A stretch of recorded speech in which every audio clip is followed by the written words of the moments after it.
Der Süden Frankreichs ist eine Region, die für ein ganzes Lebensgefühl steht. Für Leichtigkeit, pure Freude und Savoir-vivre. Die Kunst, das Leben zu genießen. Und das habe ich vor. Ich bin Maike Zorn und das ist mein Campervan-Roadtrip nach Südfrankreich. Mit dabei Tanja an der Kamera. Gemeinsam fahren wir an das französische Mittelmeer und reisen von Montpellier über Narbonne und Carcassonne bis nach Collioure, ganz im Süden Frankreichs. Anreisetag. Gut 1000 Kilometer sind es ab Frankfurt zu unserem ersten Ziel. Trotz Regen, die Stimmung ist super.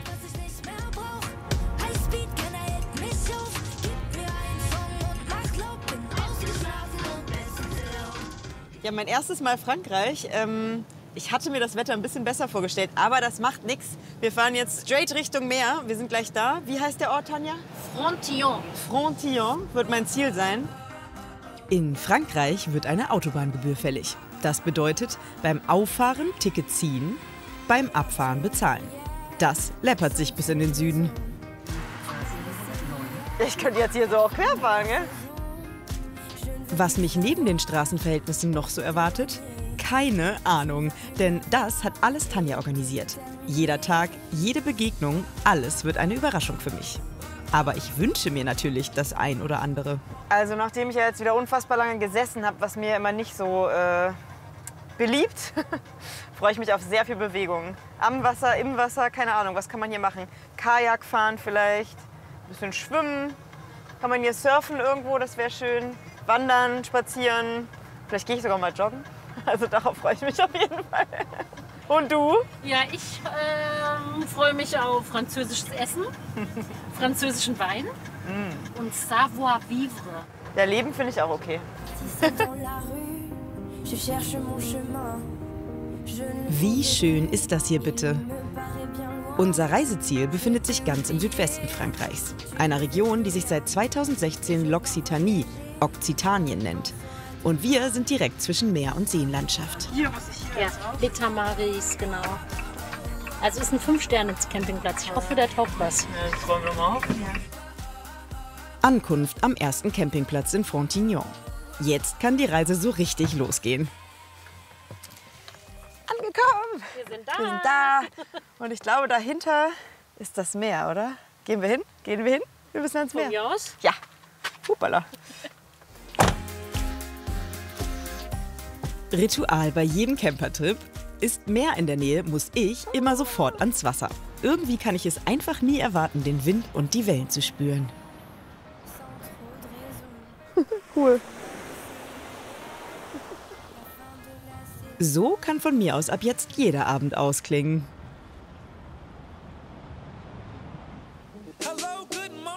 Der nächste Morgen. Was heute wohl passieren wird? Tanja hat in einem Mobilheim übernachtet. Doch an Loslegen ist erstmal noch nicht zu denken.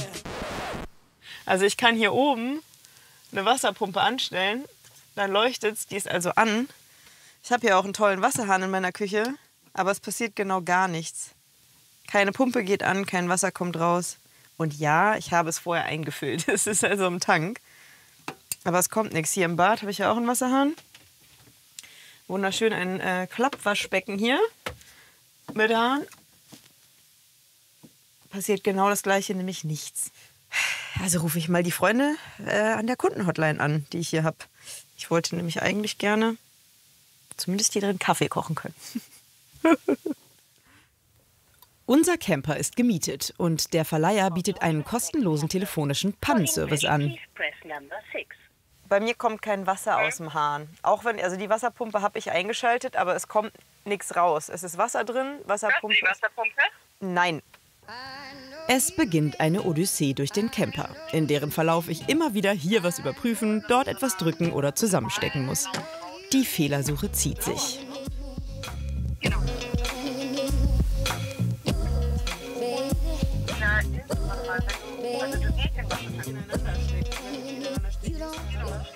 Die Dame am Telefon scheint aber zu wissen, was sie tut. Denn am Ende... Ja, jetzt kommt's aber. Also jetzt kommt Wasser an. Ja, Freude, vielen Dank. Cool. Dank vorhin einfach. Danke fürs Dann Helfen. wünsche ich euch eine schöne Reise jetzt. Dankeschön. Problem gelöst. Und wir können endlich los. Tanja verrät mir nur, es geht nach Montpellier. Aber was wir dort machen oder wen wir treffen, das lasse ich mal ganz entspannt auf mich zukommen. Pluspunkt in Montpellier: wir finden mit dem Camper easy einen Parkplatz. Das haben wir in anderen Städten schon anders erlebt. Ab hier geht es dann zu Fuß weiter, bis plötzlich jemand auf mich zu warten scheint.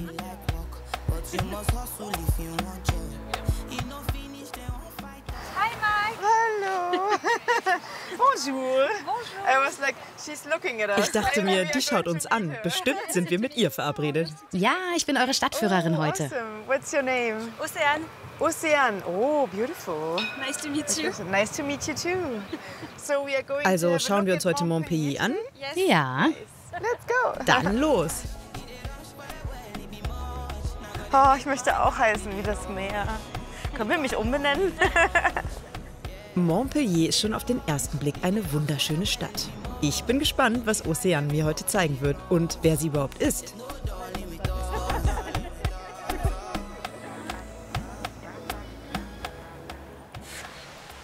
So, Ocean, are you a city Bist du guide? eine Is Stadtführerin? this your Ist das job? dein Beruf? Non, c'est pas mon travail. nein, das ist nicht mein Moi, Job. j'ai un compte Instagram. Ich habe einen sur lequel Instagram-Account, je auf dem mets, ich alles, was man in Montpellier so machen kann und besonders gute Adressen vorstelle. Das ist mein Hobby, macht mir sehr viel Spaß und ich habe viele Follower. Mes bons plans.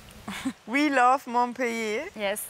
So heißt ihr Instagram-Kanal und natürlich nice. folge ich ihr I will follow you. sofort. What was your motivation Was to hat dich start dazu this motiviert, diesen Instagram-Kanal zu machen? Because I love Montpellier. Ich liebe Montpellier und wollte diese Liebe mit anderen teilen. My love for Als ich hier fürs Studium ankam, habe ich mich sofort in die Stadt Quand je verliebt. suis arrivée, j'ai eu un coup de cœur pour la ville. Ich finde, dass man hier viele Dinge erleben kann und ich wollte, dass andere das auch wissen. Que les gens connaissent autant que moi. Und ich entdecke einfach jeden Tag Neues hier.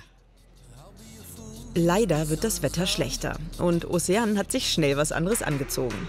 Beruflich arbeitet sie auch im Social-Media-Bereich. Sie berät Unternehmen bei ihren Accounts.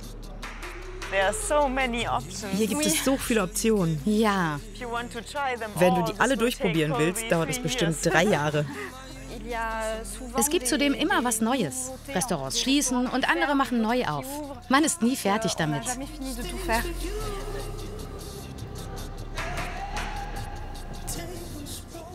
Zwei Orte sind hier in der Altstadt von Montpellier besonders Instagrammable, sagt Ocean.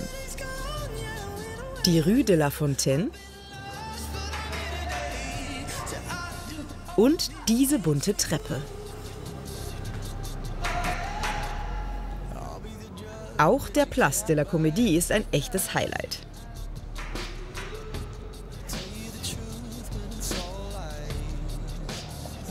Es gibt aber auch moderne Architektur in Montpellier. L'Arbre Blanc, der weiße Baum. Das ist ein sehr berühmtes Gebäude in Montpellier. Seine Architektur ist extrem speziell. Man könnte es vielleicht für eine Ananas halten, aber es ist ein Baum. Die Balkone sollen die Äste darstellen. Das Gebäude ist auch bekannt für seine Bar auf dem Dach mit 360 Grad Rundumblick. Das ist vor allem bei Sonnenuntergang und schönem Wetter richtig toll. Und im Erdgeschoss gibt es ein gutes Restaurant mit leckerer Küche aus dem Süden Frankreichs. Also das ist auch ein typischer Ort in Montpellier, den ich dir gerne zeigen wollte.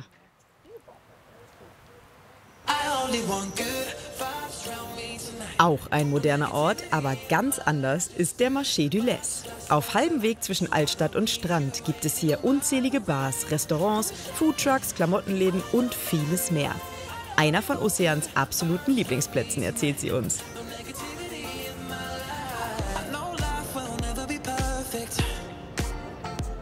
Unerwartet. Obwohl es nicht gerade typisches französisches Essen ist, empfiehlt sie uns, unbedingt diese Bagel zu probieren. Merci beaucoup.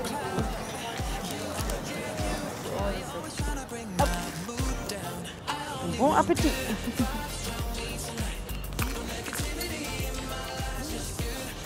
Und die sind extrem lecker. Sorry. If you show a lot of this place. Und großartigerweise geht es zum Schluss noch ans Meer.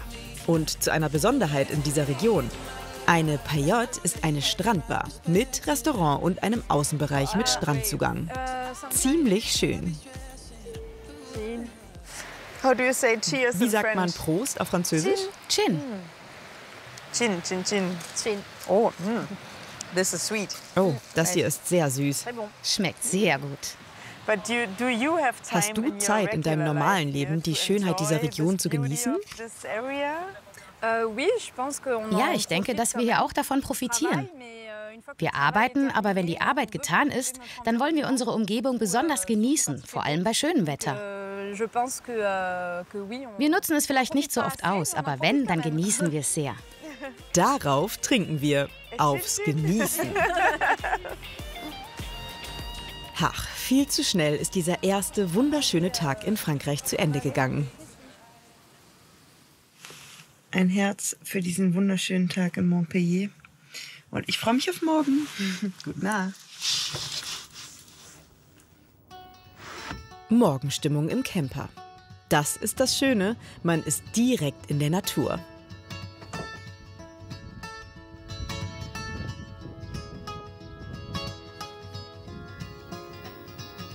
Zeit, sie zu genießen, habe ich aber viel zu selten. Denn die nächste Überraschung wartet ja schon auf mich. 45 Minuten entfernt. Irgendwo am Étang des Taux, einem der vielen Stillgewässer hier. Mehr weiß ich noch nicht. Auf jeden Fall kann ich schon mal sagen, es geht aufs Wasser.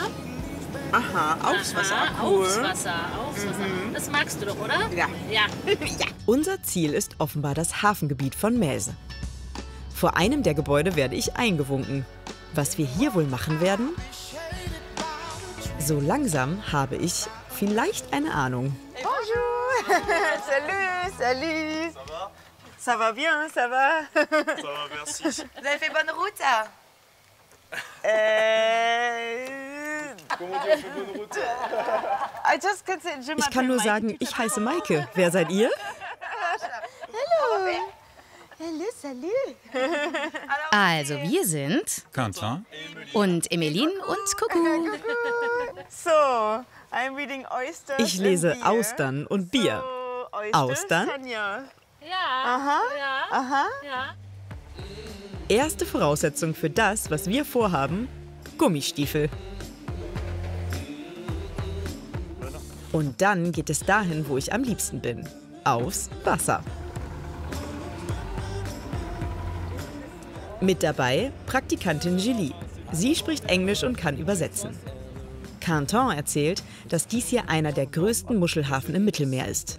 450 Unternehmen mit 2000 Mitarbeitern verdienen damit ihr Geld. Und 10.000 Tonnen Austern werden hier jährlich geerntet und verkauft.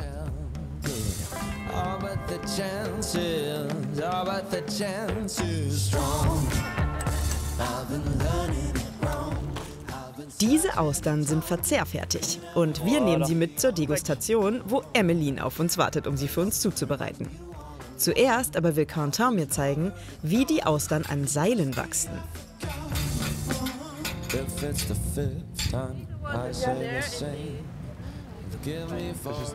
Jetzt darf ich probieren.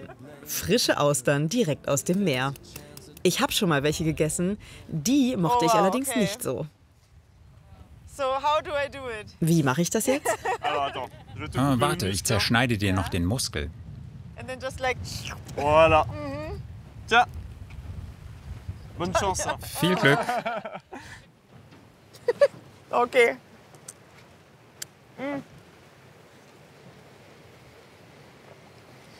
Salzig. Aber okay. Gutes Frühstück. T'as aimé? Magst du sie? Ouais. Schmeckt gut. I think it's the Ich glaube, das first ist time I das can say erste that Mal, I dass ich like sagen kann, oysters. ich mag Austern. Und während die Austern wieder in Ruhe unter Wasser weiter wachsen dürfen, habe ich da mal ein paar Fragen. I think you have to be out here, Ich denke mir, no du musst ja matter ständig hier what, so draußen even if sein, it's auch wenn es raining or regnet if und bei there's, schlechtem I Wetter. don't know, bad Dann musst du weather, so vermutlich you have auch to herkommen, come oder? here, probably. Julie übersetzt für uns. Ouais. Il y a des fois, alors. Ja, es gibt die Male, wenn das Wetter gegen uns ist. Da kann es wirklich gefährlich sein. Aber die meiste Zeit schaffe ich es trotzdem aufs Wasser. Man muss dann aber sehr vorsichtig sein. Wir beobachten stetig das Wetter, um wirklich vorherzusehen, falls es schlechter wird, damit wir vorher noch rausfahren können, um zu ernten und weiterarbeiten zu können. Und gab es auch mal Tage, an denen du es wirklich gehasst hast, rausfahren zu müssen? Ja, manchmal, wenn es zu viel Wind gibt und ich die Seile nicht ziehen kann, dann bin ich ganz schön am Fluchen. Aber danach ist es besser. Am Hafen bereitet Emmeline in der Degustation Miesmuscheln für uns zu. Die züchten sie auch. Dazu kommt eine geheime, aber unglaublich gut riechende Soße.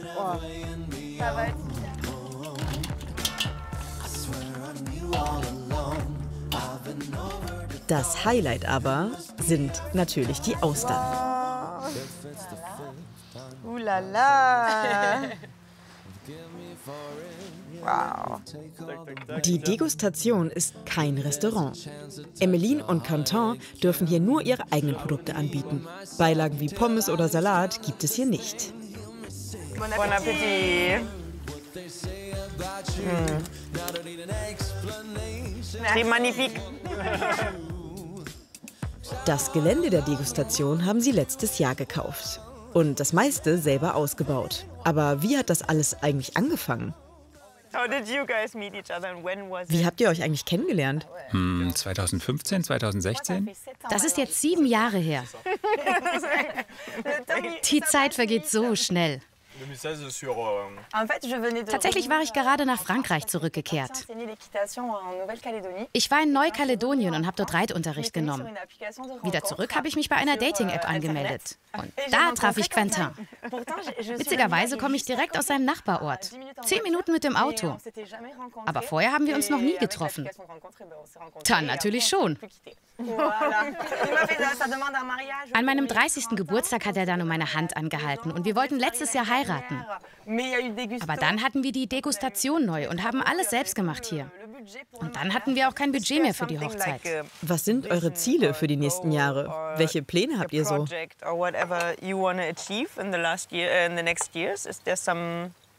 Are there some plans going on? Na, die Hochzeit und dann vielleicht ein Baby. Not just baby Austern. Nicht nur Baby-Austern. Emmeline Quentin und ihr Austerngeschäft. Was aus einer Internetliebe so alles werden kann. Thank you so much. Tu veux encore des huîtres ou c'est bon? Auch wenn ich mich nach dem Essen am liebsten in die Sonne legen würde, Tanja hat heute noch weitere Pläne. Wir sind auf dem Weg nach Palavas-les-Flots. Schaffst du heute noch was? Bin ein bisschen müde gerade, ich gestehe. Aber was muss ich denn schaffen? Also wir würden jetzt heute Nachmittag mal ein bisschen Wassersport machen. Oha, okay, wir? Du machst eine gute Figur und ich filme das Ganze. Das ist doch ein super Deal, finde ich. Wenn du mich eine gute Figur machen lässt? Immer. Am Canal du Lez sind wir offensichtlich verabredet. Bonjour. Hallo, bonjour. Hallo. Ha, du hast Hallo gesagt, wir können Deutsch sprechen. Ja, wir können Deutsch sprechen. Wie schön. Ich bin Maike. Ich Hallo. bin Maike, hi. Doris. Hallo Doris. Ja. So, weißt du auch, was du dich einlässt? Nein, ich habe keine Ahnung. Du wirst heute Kitesurfen lernen. Oh, geil. Wie cool, wirklich. Ich freue mich sehr, das wollte ich schon immer mal ausprobieren. Das finde ich mega cool. Sicherheit geht vor. Und so kommt über den Neoprenanzug beim Kitesurfen noch eine Schwimmweste. Und dann geht's ab aufs Boot. Denn vom Kanal aus müssen wir erst ein Stück zum Meer fahren und uns einen schönen Strand suchen. Doris war früher mal Profiseglerin und zog der Liebe wegen nach Frankreich. Heute gibt sie Kitesurfkurse für Leute wie mich. Aber ab und zu braucht sie mal wieder eine echte Challenge, erzählt sie mir. Und habe dann Ende 2015 beschlossen, über den Atlantik zu kiten. Was? Ja. Wie bitte? Ja, da hatte ich so eine komische Idee. Von solchen Ambitionen bin ich heute weit entfernt. Aber Doris setzt ihre komische Idee tatsächlich um. Und dann bin ich 2017 übers Mittelmeer gekitet und 8 Tage später dann in Tunesien gelandet. Was natürlich, Ich bin ein bisschen sprachlos gerade. Okay, klar, kann man mal machen.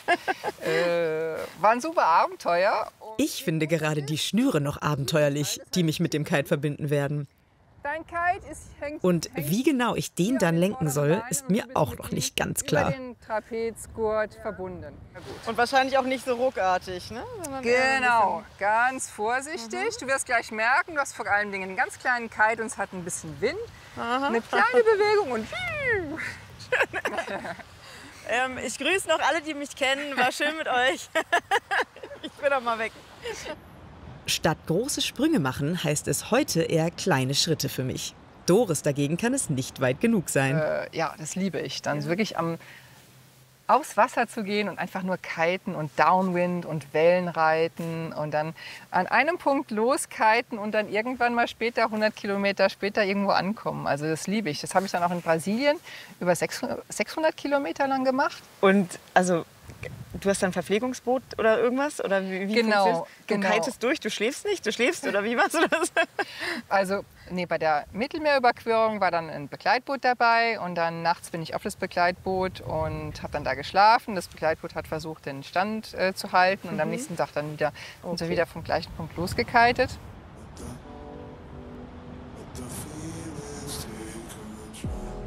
Bei mir wird es jetzt ernst. Gleich werde ich zum ersten Mal den Kite übernehmen. Richtig aufs Board kann man am ersten Tag noch nicht. Aber sich auf dem Bauch durchs Wasser ziehen lassen, das ist mein Tagesziel. Body Drag heißt diese Vorübung.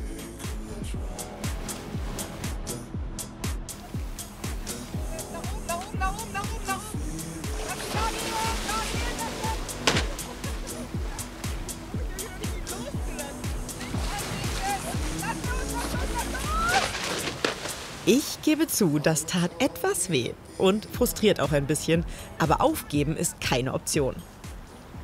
Wenn du da über das komplette Mittelmeer geflogen bist, quasi, gab es da Momente, in denen du auch Angst hattest? Ich muss ganz ehrlich sagen, ich hatte ja eigentlich jeden Tag Angst. Ich hatte mir das anders vorgestellt am Anfang. Ich habe mir gedacht, okay, ich wollte eigentlich die längste Welle meines Lebens absurfen, weißt du surfst auch, deshalb weißt du es. Aber schließlich und endlich war es einfach nur, es war schon ziemlich stressig. Also ich meine, ich musste mich um mich kümmern, aber ich musste mich ja auch um die Crew kümmern, die auf dem Boot war. Und wie erleichtert warst du, als du angekommen bist? Oh Gott, es ist unbegleitet. Ja, man kann es sich gar nicht vorstellen, es war einfach nur genial. Und vor allen Dingen waren alle Leute so froh. Ja, ich habe das Gefühl, ich bin in Vendée Globe gesegelt, ja. Es war einfach nur unglaublich. Ende gut, alles gut. Jetzt brauche ich aber auch ein Erfolgserlebnis. Mit Doris' Hilfe kriege ich endlich diesen Kite in den Griff und darf am Ende sogar etwas Bodydragging ausprobieren. Das schafft nicht jeder am ersten Tag, sagt sie. Ja, super. Da bist du in der Basis.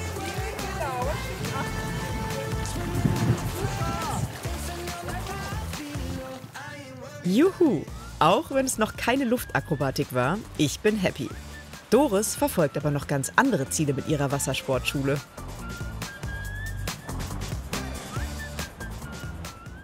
Ja, und 2012 hatte ich einen Burnout gehabt und habe darauf dann auch eine Vereinigung gegründet. Und mein Ziel ist es also wirklich, also das Kitesurfen hat mir zu der Zeit wirklich geholfen, dann wieder auf die Beine zu kommen.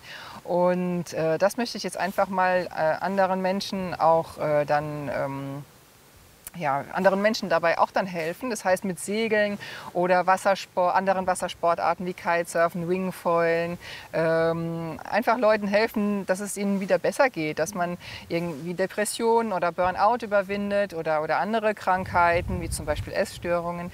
Also mir hat es wirklich geholfen, weil das sind so Sportarten, wo man dann sich einfach nur auf den Sport konzentriert und einfach seine Sorgen und alles vergisst. Und danach fühlt man sich einfach gut, weil man dann man hatte so super Sensationen, so richtig schöne Gefühle und es gleitet und das Meer und das Wasser und es sind einfach so, ja, Wohlfühlfaktoren. Und zum Schluss lässt es sich auch Doris nicht nehmen, noch mal übers Wasser zu gleiten. Für mich war es heute ein unvergessliches Erlebnis. Nach ein paar Stürzen am Anfang hat sehr viel Spaß gemacht. Natürlich kann ich jetzt nicht wie der Pro übers Wasser kiten, das ist klar, aber es hat mega Spaß gemacht. Und Tanja, du bist schuld, dass ich schon wieder mit einer neuen Sportart infiziert bin. Und das ist noch lange nicht Tanjas letzte Überraschung. Heute fahren wir nach Narbonne.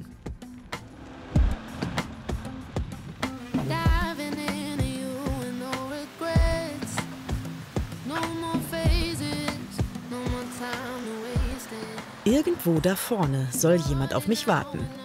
Das sieht doch gut aus. Hallo, bonjour. Bonjour. Bonjour. Kiss. Yeah, of course. 1, 2, That is a tradition 3, right? fast, Isn't yeah. it? 3 in French. That's it from it. Yeah. What's your name, by the way? Frank. Frank. Frank. Frank, nice Yeah. to meet you. I'm Maike. Nice to meet you. So, Frank, also französisch Franck, will mir heute seine Lieblingsplätze zeigen, sagt er. Und der erste ist dieses Restaurant nahe der Narbonner Altstadt. Wow, so habe ich mir das in Südfrankreich vorgestellt. Bisher hatten wir in diversen Restaurants hier allerdings noch nicht so viel Glück mit dem Essen. Als Hauptspeise bekomme ich einen Oktopussalat. Einen schöneren habe ich zumindest noch nie gesehen. Das Auge ist mit. Aber auch Francs gefüllte Nudeln sehen ziemlich gut aus. Ain't simple, but I'm strong. I know how to get out. I'm really happy right now. Again. Ich möchte sagen, dass eventuell auch der Wein dabei eine klitzekleine Rolle spielt. Also die Überraschung gefällt mir bis jetzt auch richtig gut. Aber zum Glück machen wir jetzt noch einen Verdauungsspaziergang durch Narbonne. Franck will mir die Besonderheiten seiner Stadt zeigen. Wie die bewohnbare Brücke über dem Canal de la Robine. Nur eins der vielen Highlights hier. Vom Canal de la Robine aus geht es weiter ins historische Stadtzentrum. So einen Wind, sagt Franck, haben sie nur 3-mal im Jahr hier. Den vor uns liegenden Platz aber sollte man unbedingt bei jedem Wetter besuchen. Dieser Platz ist das Herz der Stadt. Siehst du den Turm hier? Auf den wollen wir nachher hoch. Von dort haben wir einen wundervollen Blick auf Narbonne. Bevor es nach oben geht, geht es aber erstmal runter. Das ist die Autobahn, eine römisch-antike Autobahn. Die ging von Rom bis in den Süden Spaniens, 120 Jahre vor Christus gebaut. Also heute wie damals sind auf diesen paar Metern Straße Reisende unterwegs. Nur jetzt sind es eben Touristen.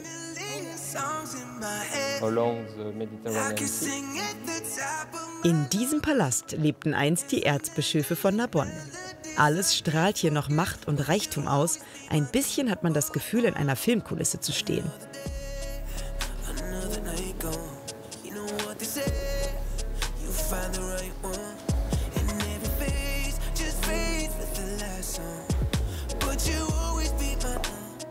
Jetzt geht es wie versprochen auf den Turm hoch. 162 Stufen. Der Ausblick oben soll jede Stufe wert sein.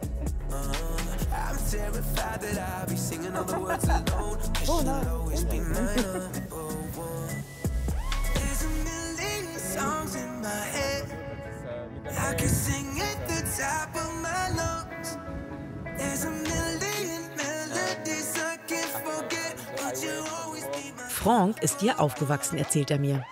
Dabei ist er schon ganz schön rumgekommen in seinem Leben. Letztes Jahr habe ich in Toronto gelebt. Ich habe meinen Job aufgegeben. Ich bin einfach ein Weltenbummler.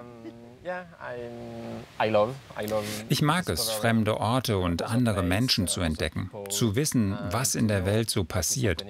Auf anderen Kontinenten, in anderen Ländern. Aber meine Stadt ist und bleibt Narbonne. Was würdest du denn sagen, ist das Beste am Reisen? Ich bin davon überzeugt, dass du dich selbst nicht kennen kannst, wenn du nicht losziehst, um deine Grenzen zu entdecken und die Philosophie des Lebens. Wenn du in deiner Komfortzone bleibst, dann kannst du dich selbst nicht entdecken. Comfort zone, I don't know in English, but yeah, you cannot discover yourself. Bevor er seinen Job aufgab, war Franck Finanzberater. Er tauschte Sicherheit gegen die Freiheit. Eine gute Entscheidung? Bereust du das manchmal? Nein, ich bereue nie etwas. Das ist meine Philosophie. Und mein anderes Motto ist, wenn du willst, kannst du auch. Und wenn du kannst, solltest du.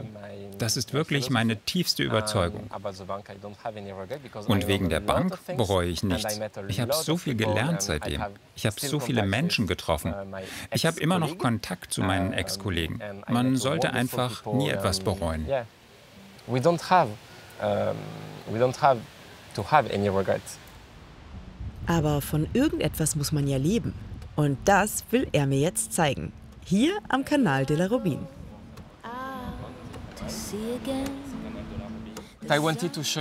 Ich möchte dir hier ein spezielles Boot zeigen. Und zwar dieses Boot. Denn dieses Boot gehört mir. Wirklich?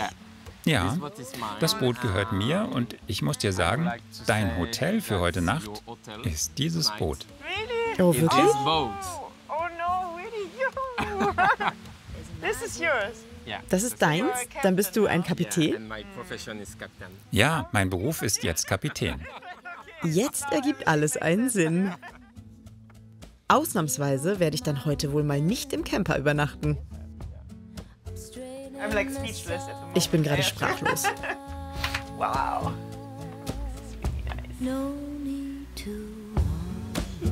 Welcome aboard. Thank you. Das ist die Kapitänskabine. Alles hier hat er selbst renoviert und dekoriert.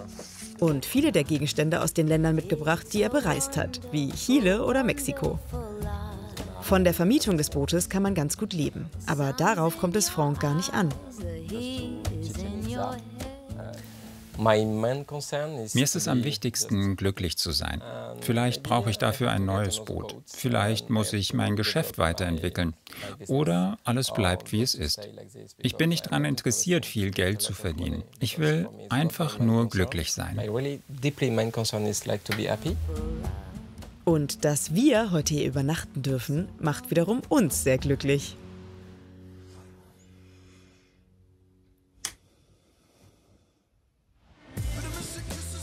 Und das Erlebnishausboot geht gleich am nächsten Morgen weiter. Morning. Good morning, bonjour. Bonjour. Franck bringt jedem Gast das Frühstück persönlich ans Boot. Mit allem, was in Frankreich dazugehört. Baguette, Croissants und hausgemachte Marmelade von seiner Oma.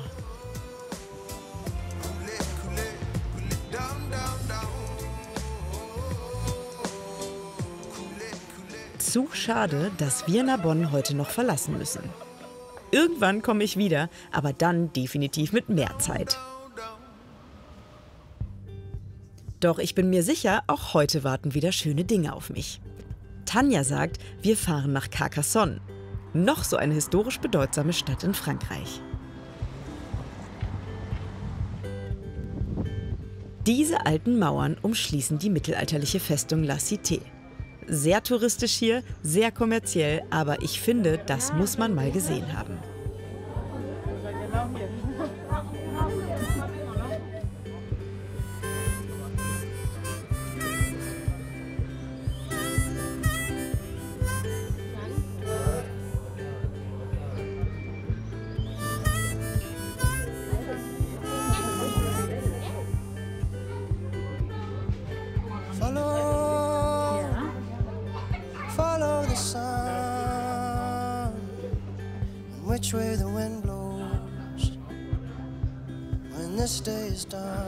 Tanja schickt mich in die Rue Trival Nummer 76. Was auch immer da passieren wird.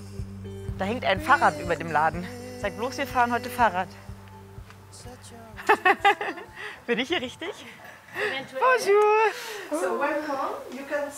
Du kannst dich hier hinsetzen. Ich freue mich, dass du heute hier bist. Ich stelle mich mal vor. Ich bin Christelle und komme hier aus der Region. Wir machen heute zusammen die Fahrrad-, Wein- und Essen-Tour. Meine Tour Nummer 3. Das habe ich gehofft. Tanja ist nämlich normalerweise kein großer Fan von Fahrradfahren und Drehen gleichzeitig. Aber ich liebe das immer. Wir werden verschiedene Stops einlegen, wenn es notwendig ist. Wir fahren entlang des Canal du Midi. Sehr praktisch, die Leihgebühr für das Fahrrad ist bei Christelle direkt im Preis für die Foodtour mit enthalten. Ein rundum sorglos Paket.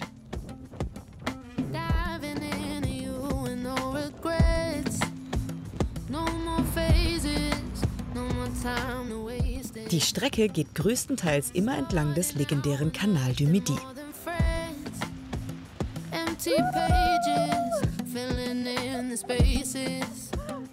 Der Kanal wurde bereits im 17. Jahrhundert unter Ludwig XIV. Gebaut und sollte für Jahrhunderte als wichtiger Handelsweg dienen.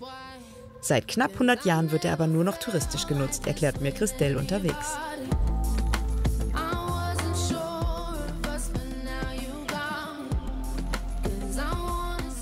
Seit kurzem hat sie sich mit den Foodtouren selbstständig gemacht. Ein Glücksfall für die ambitionierte Französin. Wenn ich Menschen aus der ganzen Welt treffe, das ist der beste Moment für mich. Das schätze ich sehr. Das ist genau das, was ich machen möchte.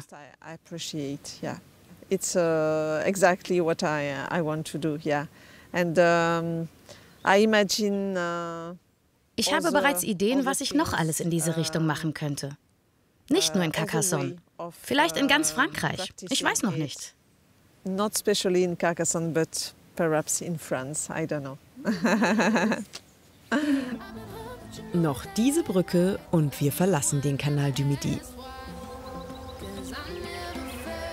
Die Weinreben verraten es schon. Jetzt kommt der kulinarische Teil. Wir halten beim Weingut Cantalos. Bonjour. Bienvenue. Darf ich dir Maike vorstellen? Nice to meet you. Thomas ist Winzer und Besitzer dieses Weingutes. 45 Hektar Wein besitzt Thomas. Aber er ist noch gar nicht so lange Winzer. Ich habe das Weingut 2015 gekauft. Davor habe ich Spielzeuge verkauft in einem Laden für Kinder. Okay, really? Und davor habe ich Motorräder verkauft. Ich hatte die Marken KTM und Suzuki. Aha, okay. Eine große Veränderung für mich. Von einfach Dinge kaufen und verkaufen hin zum Produzieren. Das war sehr schwierig, vor allem im ersten Jahr. Ich war es gewohnt, Dinge zu kaufen und wenn etwas nicht gut war, habe ich den Lieferanten kontaktiert. Aber hier bin ich verantwortlich für meine Produkte, von Anfang bis Ende. Ein Jahr ist er noch mal zur Schule gegangen, um alles über den Weinbau zu lernen. Der Rest ist Learning by Doing und heiteres Experimentieren. Denn Thomas will seine eigenen Wege gehen, erklärt er mir. Und entscheidet viel nach dem Bauchgefühl. Und der Rest ist Schicksal. Spannend. Ich glaube an die Begegnungen mit Menschen. Du begegnest Menschen, Wein, diesem und jenem und das bestimmt dein Leben. Ich versuche zu sehen, was die Menschen mir geben und schaue, was ich damit anfangen kann. Das ist sehr intuitiv. Im Weinkeller wird das mit dem Experimentieren besonders deutlich. Neben den herkömmlichen Fässern nutzt Thomas auch Keramik und andere Fässer. Ein richtiger Weinkünstler.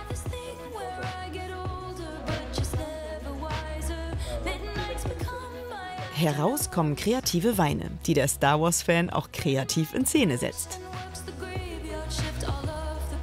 Und dann darf endlich probiert werden. Thomas öffnet zuerst einen Weißwein, der sehr hell ist, aber keinesfalls unterschätzt werden darf. Das Besondere an diesem Tasting, Christelle hat Brot, Wurst und Käse aus der Region besorgt. Zum Wein gegessen soll das tatsächlich einen Unterschied machen. Du wirst sehen, im Mund kommen dann die Aromen raus und halten sich auch eine ganze Weile.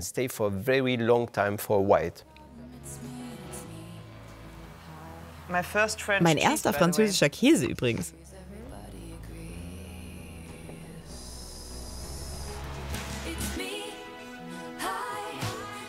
Also ich schmecke definitiv einen Unterschied. Der Wein wird irgendwie sanfter im Mund. Und das Ganze lässt sich auch mit Rotwein und Wurst wiederholen. Ein ganz besonderes Weinerlebnis mit Thomas, den wir dank Christelles wunderbarer Foodtour kennenlernen durften.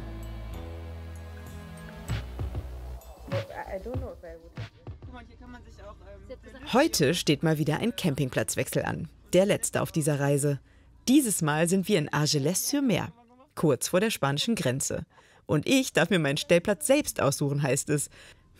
Aber welchen nehme ich da? Okay, komm, ich fahr jetzt hier links hoch. Tanja, sag doch mal. Entscheid doch mal für mich. Ja, ich fand die 331 super. Die Nähe zu den Sanitärräumen hat auf jeden Fall Vorteile. Oder doch eher der da vorne vielleicht? Ja, keine Ahnung, ne? Hier könnte man natürlich das Aufstelldach, vielleicht sieht man dann das Wasser, wenn man das Aufstelldach hochmacht. Und wie genau unterscheiden sich die Plätze jetzt in den einzelnen Bereichen? Keine Ahnung. Tanja hat es da etwas leichter. Denn sie hat einfach eine Hütte zugewiesen bekommen. Aber Der Einzug ins Mobilheim verzögert sich um mehrere Stunden. Mehrere Tage. am Ende folge ich einfach meinem Bauchgefühl. Erstmal neu einrichten. Den Bad schon geputzt, ganz fleißig. Und akklimatisieren. Und es gibt Kaffee.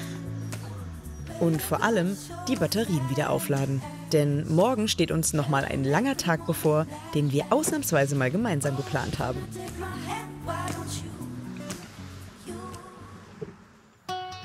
Unser letzter Tag in Südfrankreich bricht an. Und wir wollen unbedingt noch 3 Dinge sehen. Wir wollen zu den Felsen von Les Orgues, zum Strand von Canet-en-Roussillon und nach Collioure. Parkplätze gibt es schon mal bei Les Orgues. Aber um die bizarren Felsen zu sehen, geht's noch eine Weile zu Fuß den Berg hinauf. Ob sich das am Ende lohnt, wissen wir nicht. Das lässt sich nur auf eine Art feststellen. Wir müssen hinwandern. Am Wegesrand plötzlich Kunst oder kann das weg? Da bin ich ein bisschen verwirrt drüber, ehrlich gesagt. ah. Und dann plötzlich sind wir einfach da.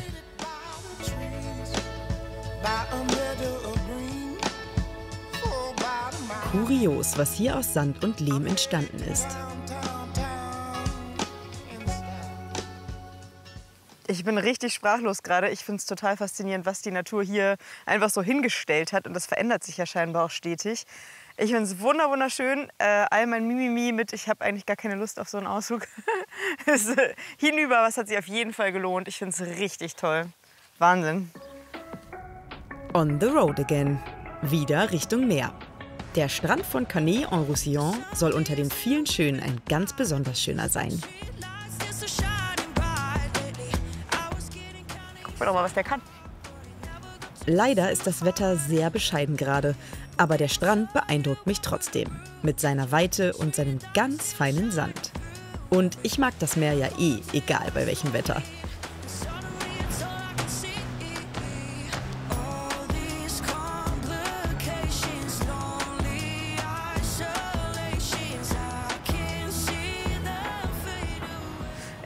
Was ich nicht ganz so schön finde, ist, dass hier ganz viele Häuser direkt stehen an der Strandpromenade. Das ist immer nicht so mein Favorit.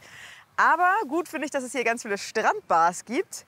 Das kann ich mir sehr schön vorstellen, wenn die Sonne scheint, dass man einfach ganz entspannt da liegt. Vielleicht einen Kaffee oder ein Gläschen irgendwas schlürft. Ich glaube, dafür ist der Strand sehr einladend im Sommer. We were good, we were gold, kind of dream that can't be sold. Nummer 3 auf unserer Liste, es geht nach Collioure. Wirklich alle, mit denen wir gesprochen haben, hatten Herzchen in den Augen, wenn sie von dieser Stadt sprachen.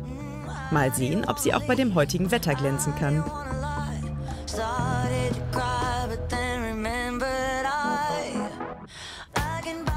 Diesen Parkplatz zu finden, hat quasi ewig gedauert. Aber endlich kann es losgehen. Die Top-Sehenswürdigkeit kann man nicht verfehlen. Die Kirche, die ins Wasser reicht. Notre-Dame des Anges. Beim Spaziergang am Yachthafen gibt es aber noch viel mehr zu entdecken. Und hinter der Ringmauer verbergen sich schmale Gässchen mit bunten Häusern und jede Menge Shops und Gastronomie. Und eine Sache wollte ich unbedingt noch machen in Frankreich: einen Crêpe essen. Ein voller Tag geht zu Ende. Wir haben viele schöne Dinge gesehen, auch wenn doch die Sonne noch hätte rauskommen dürfen. Aber eins kann ich festhalten: wunderschön ist Südfrankreich und lecker auch. Deswegen habe ich jetzt hier auch noch einen Crêpe in der Hand. Denn wenn ich eins festgestellt habe, ist, in Frankreich kann man sich es auf jeden Fall gut gehen lassen. In dem Sinne, bon Appetit und merci l'Occitanie. Südfrankreich, eine tolle Campingregion. Ich empfehle unbedingt vorab ein paar französische Vokabeln zu lernen, denn die braucht man hier. Mit Erinnerungen an ganz besondere Begegnungen geht's nach Hause und ich sage au revoir.